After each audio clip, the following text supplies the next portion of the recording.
I'm so glad we could meet here today to discuss our work, especially in and around the themes of traversing territories. And I thought that this idea of territories could mean emotional and psychological territory just as much as physical spaces, which could be the intimacy of home or hideout, but also the more visible social and public spaces. So, for example, what borders are we crossing in our work? And I want to come back to that question. But first, I'd like each one of you, Patricia, Judith, and Nayda, to tell a little bit. I'm going to address a question to each of you so that we get a sense of what is particularly distinct about your work, because each of you work in very distinct ways, and then come around to an idea of commonality. What threads are shared in common? What does the work provoke that could carry us into a common conversation?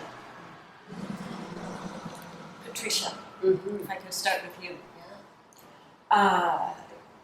Just give us a brief overview of your most recent work, TransBorder, which literally circulates around the idea of memory and the family automobile. Okay. Yeah. Well, as most of you know, I had been going through family archives, photographs, in which there were several photographs of cars, and I thought about how important the car was as a symbol of identity, or as a repository of identity, first of my dad, but also of my grandfather, and thinking about how that seemed to be so pervasive in the photographs, and that I could even time, certain aspects of my childhood depending on which car we owned at the time.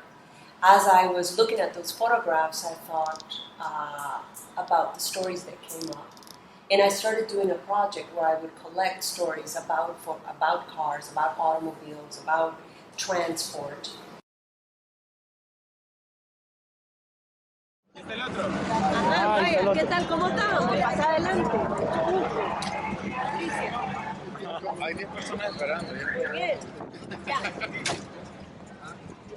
Bárbaro, Chávez.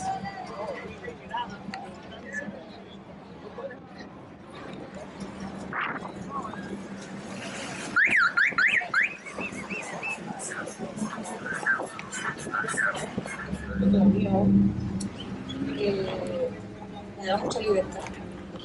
Cuando salí de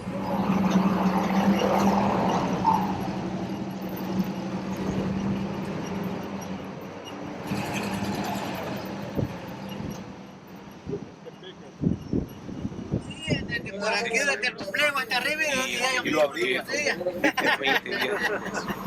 ¿Y ahí había como una poza o qué es lo que había ahí? No recuerdo de chiquito, como una fuente. Una fuente, sí es cierto. Realmente mucha gente Es que con mi abuelo venía yo allá. Y ella me preguntó cuando llegué a casa. Porque allí, bueno, aparte que había músicos ¿Qué andaba también. haciendo yo ese sitio del pueblo, en esa área? Y me dijo, él hacía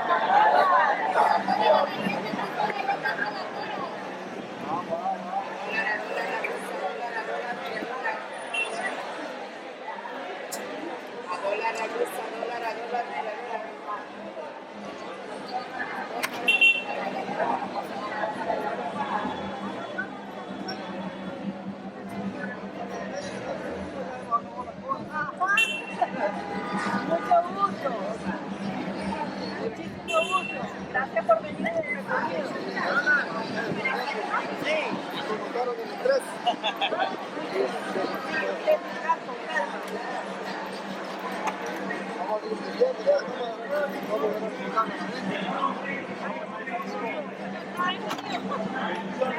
Gracias, igual. Adelante. Aquí. A ver. Gracias, pase adelante.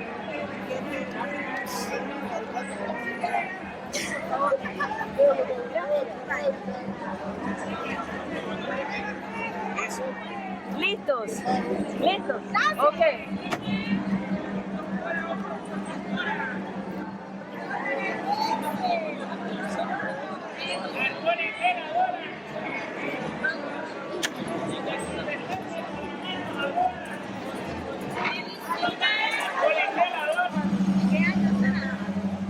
Año 56. Sí, sí. Mire, estamos dando tours y son gratis. ¿Quieren apuntarse? El tour dura 15 minutos aproximadamente.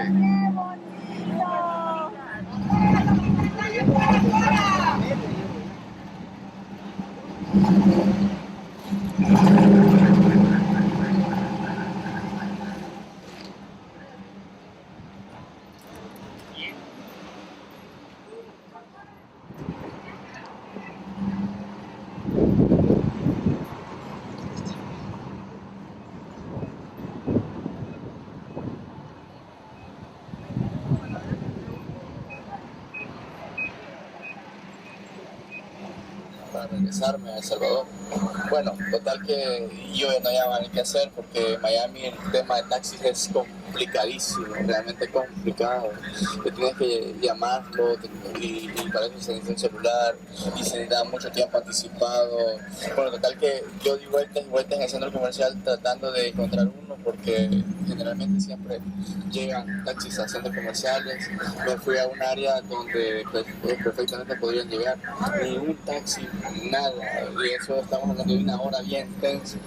Y ya cuando yo viendo mi reloj y mirando de que ya había perdido casi que el vuelo, relativamente estaba cerca del aeropuerto. ¿Qué le hizo a decirle ya? Solo quiere decirle, vamos a parar. Que se quede aquí un rato, aquí en casa. No, es que son ratos. Ven para ti. ¿Una persona más? Sí. A ver, espere, no sé si van a alcanzar tantas. Una persona. ¿Puedes cerrar acá?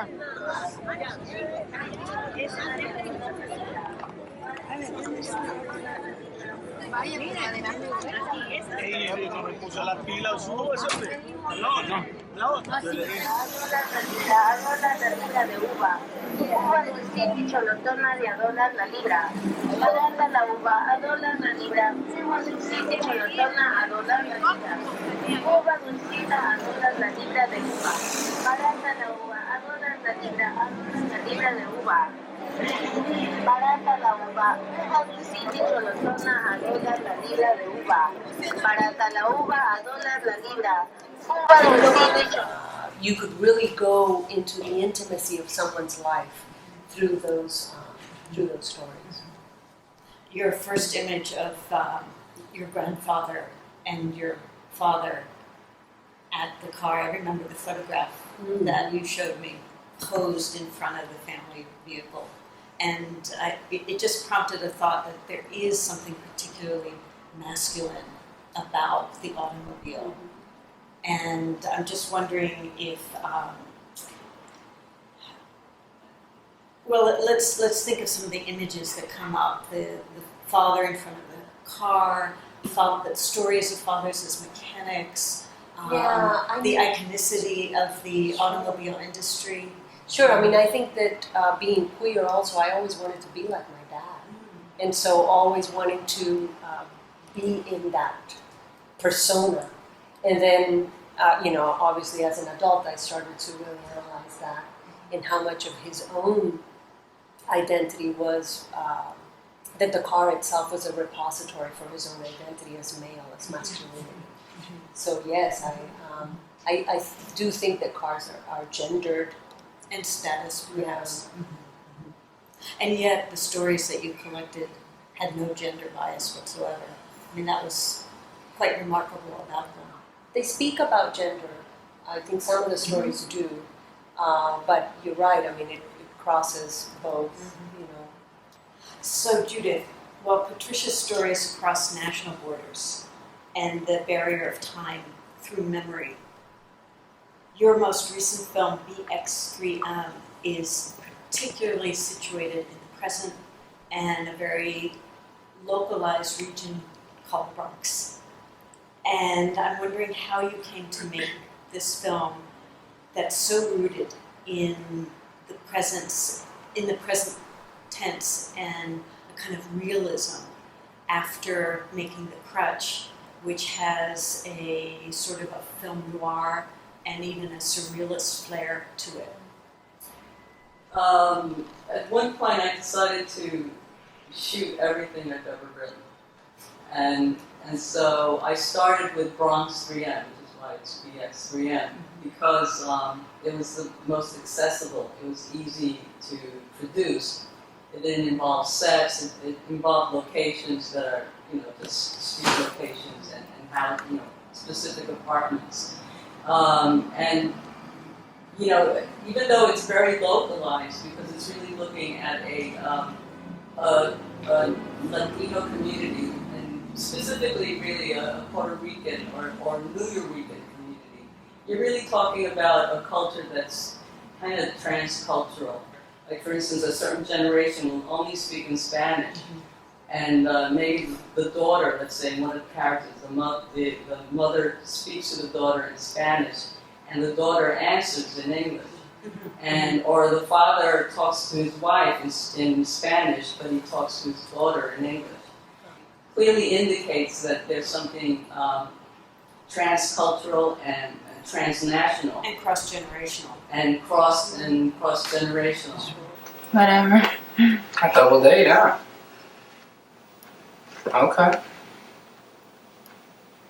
Okay. You guys can take off. María, I want you home by 9. ¿Y no van a comer cake? Vamos a dejar que se vayan. Comeremos más tarde. Okay. Bye, Mr. Torres. Bye, Mrs. Torres. Take care. Felicia, que Dios la bendiga.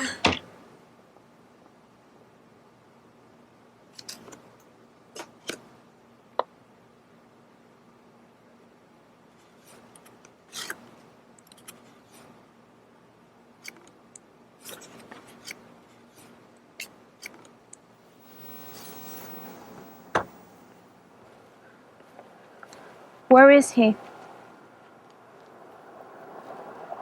To call the hospital. They took him in about an hour ago. Si algo le pasa a mi hija, He was smoking crack. le voy a partir la cara en 2. I don't know for sure. ¿Qué dice? Liz told me that. Liz? Miguelito, le está metiendo en drogas. Husband's dead. No, ¿y cómo? Créemelo, mujer. With him? Dios mío. Qué lástima. Michael wasn't going to work yesterday. Tell me, Mona. Michael got fired. ¿Y por qué la dejaste salir? ¿Cómo? ¿Ah? ¿Y si trata de pararla? ¿Hasta dónde tú crees que esto puede llegar?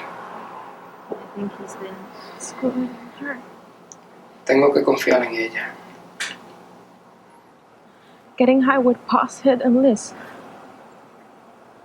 Screwing Liz.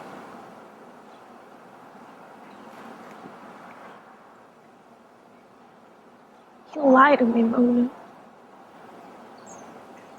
He lied. Java gave me this. It's for you. For Michael.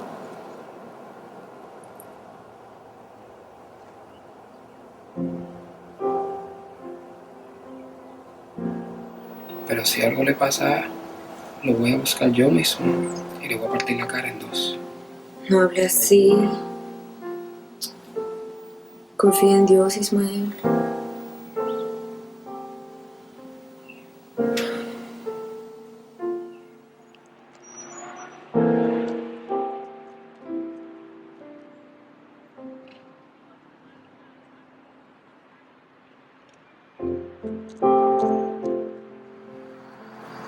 Hey, preciosa, mira lo que tengo para ti. What's wrong, sweetheart? What you need? LLorens, Death Blow, Smoke. I got some good old Mary Jane. Ice, mama. Yo.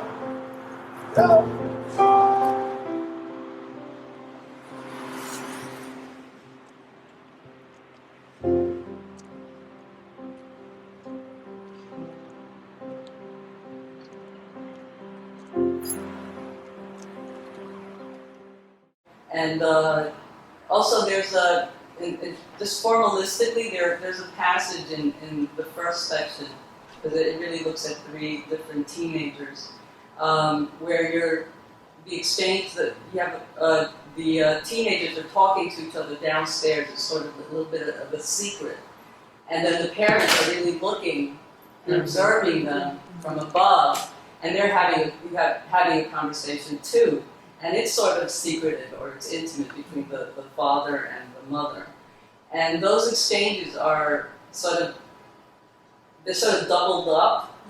And I was sort of experimenting with that, like how much people would would be able to understand in the conversation, and what would be lost, what would be transferred in terms of information. So that sort of technically was, I thought, also like a cross-generational, and also like crossing, violating actually like principles of when you're editing audio. And the second part has to do with really gender identity, where a young girl, an adolescent, is in love or has 2 different love interests. One is a young man and the other one is a young woman. And she's unclear in which direction to go. And it remains vague. You don't really know in the end. But the idea was to explore that as well. And there you had also a complexity of both gender and culture. Sort of making your audience privy to privacies that the parties within the film would not be privy to. So the conversation up in the window versus the one down on the street, they can only imagine what the others are speaking of. And we become privy to that sort of interstitial moment in a way. Nayda's project is also community oriented, and it's but traditional. I shouldn't say traditionally. Often in your work, there's a strong focus of the in between, and an echo, and a transfer of language. So movement for you becomes less oriented in some object as more located in how we use language and where it's obvious and where you have to uncover it. So perhaps you can bring us to Stranger Land and what was the root of that project. It's interesting because you started by talking about Patricia's work in terms of time and space, yours as very present, in the present in a particular community. And even though this project is site-specific to the community, but it's really more about a mental space. It's not so much about time or location in a geographic way. Yeah. So it's a site-specific text-based installation titled Stranger Land. And I've been working in a series of those where the strategy behind the text is more of a sampling strategy, where I'm collecting text that then I re-edit, remix, in generating something a bit more layered and hopefully more real, more complex. So it was a commission. It's a long-term commission for the Arcus Center for Social Justice Leadership. It's a new building. It has a very long, tall, continuous wall that connects 2 very large glass windows. So my idea was immediately to think of the windows as how the text would come into the building. So the wall is covered with vinyl text, which was collected. I spent about 6 months collecting it from different sources, whether directly from conversations I was having, overheard conversations, oral history archives. I wanted it to convey or somehow bring into the building the many voices of the many communities. I thought about the idea of a community, and of course we talk about it in a single, as opposed to plural, rather than so many. So that's the first thing that came through my mind, and definitely comes up with your work. So that led me to discover all the many, I don't want to say subcultures, but the many different cultures and areas within Kalamazoo, which is where the Arca Center is located. But then the way that I tend to work with those collections of text, is trying to think about storytelling, but not in a linear way, but more as in how can I combine stories so that they convey many simultaneous voices, but in a way that we can, sort of move in and out of other stories, at points make our own, because we're connecting maybe 2 or 3 different stories that, they happen to graphically be somewhat interwoven, right? I was interested in how voices could echo other voices. I was interested in how voices or stories could interrupt other stories, and how, when we're sort of in front of this large mural, it's about 100 and something people, how do we even navigate those? Because that's the other thing. But it reminds me also of like sampling, like DJ sampling, yes, and also like that kind of editing.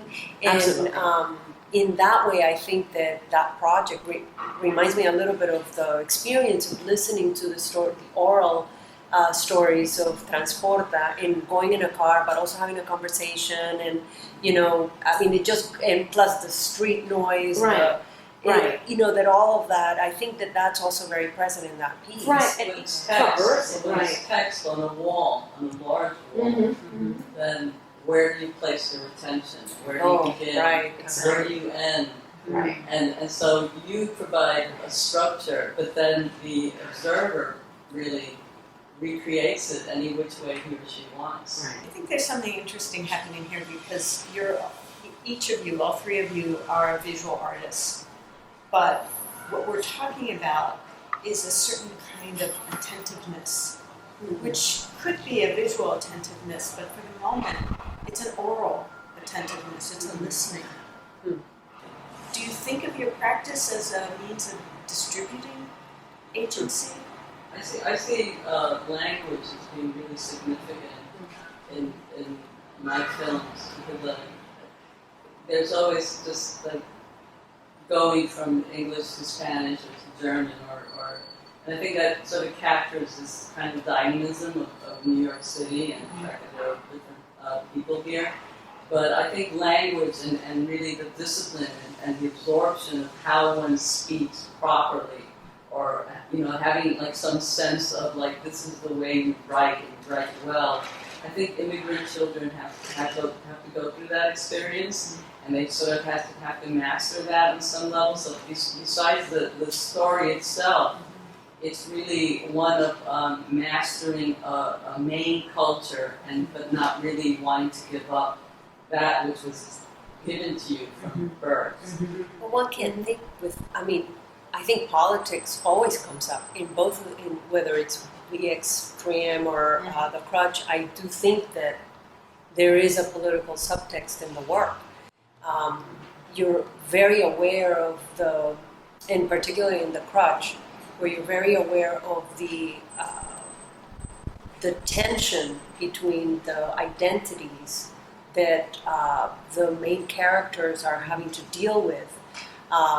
Where it doesn't matter if he's wearing the Rolex watch, he has to, deal with this self-worth aspect that he's talking to, with the with the psychologist, you know. So, and then the psychologist himself also has this other like mix, you know. I mean, it's fascinating.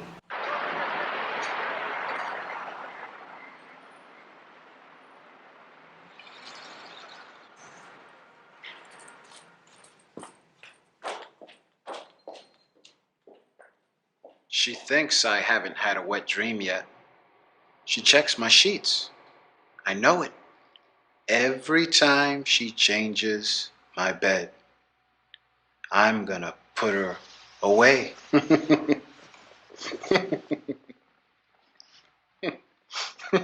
Don't make any rash decisions. Let's talk about it some more. Comes the question of what are the human conditions we wish to highlight. And I don't know if you want to think about your work in those terms. You know, how, I mean, I try to look at it in terms of just not exoticizing people, and really, I try to look for like some existential truth. And besides an existential truth about the human condition, I also try to really play with the Hollywood formula and sort of undermine it a little bit. But I mean, I think that's very true. I think when you hear someone's story in their own voice, as in the case of TransBorder, you do enter into their own humanity. And I really like what you said. Yeah, in my case, I'm putting someone else's words in someone else's mind. Because as a reader, you're actually reading someone else's word, right? Yeah, that's beautiful. So we have Patricia's performative project that's ongoing and likely to have various incarnations. We have Judith's film, whose form will be fixed when the editing is complete, but hopefully we'll have a wide range of audience viewers. Hopefully. And Nayda's temporary public installation, which is likely to linger in memory long past its exhibition. How can we wrap up? What are the most trenchant intersections, do you think? I was just thinking that, you know, the intersections and the traversing those territories, as I hear all of us talking about them, it's not territory as in from one to another, or from here to there, or across this one line. You know, it's time and space. Through, you know, it's through gender, through class, through culture, through nations, through physical, geographic, mental. I mean, it's really, there's so many different intersections that's where I go to. Yeah. Oh yeah. Well said. Yeah. Thank you so much. Thanks for having me. Great conversation.